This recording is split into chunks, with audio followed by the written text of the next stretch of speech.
Je m'appelle Fabrice Morgado. J'ai découvert le cécifoot lors d'un match amical entre la France et le Nigeria, donc c'était les Valides qui jouaient. À la mi-temps, donc l'équipe de France de cécifoot, donc l'équipe des non et malvoyants, faisait une démonstration, donc une sensibilisation à la mi-temps.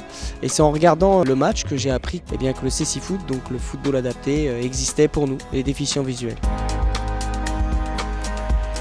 Pour ma part, j'ai perdu la vue à l'âge de 16 ans. C'était suite à une agression, donc c'est des cambrioleurs qui m'ont tiré dessus avec un fusil de chasse et j'ai perdu la vue comme ça du jour au lendemain. N'importe quel individu aujourd'hui a besoin pour être en forme de pratiquer du sport et c'est ce que nous offre le cécifoot et en plus de cela, pas que parce que c'est un sport collectif. On a tendance parfois à croire que les sports collectifs pour les déficients visuels c'est pas possible.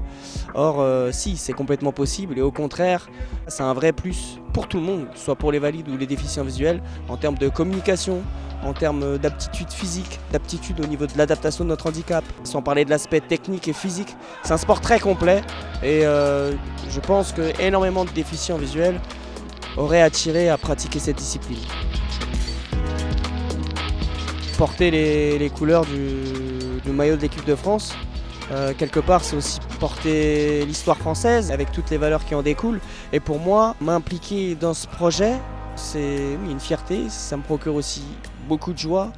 Et tous ensemble, on fait tous du mieux qu'on peut pour améliorer nos aptitudes personnelles pour que ça contribue au groupe France.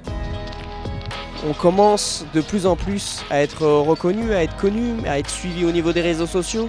Donc il y a quand même un engouement qui s'enclenche. Et Paris 2024, forcément, ce sera pour nous le summum.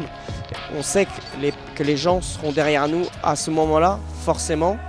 Et je pense que l'enjeu de cette compétition chez nous à Paris, c'est que derrière, les personnes comprennent que cette discipline, elle est complète, elle est belle, il y a de la qualité, elle est technique. Tout ça, en fait, c'est important pour nous que les gens le comprennent et c'est ce qui fera que derrière, il va y avoir un héritage et que le public français va continuer à nous suivre.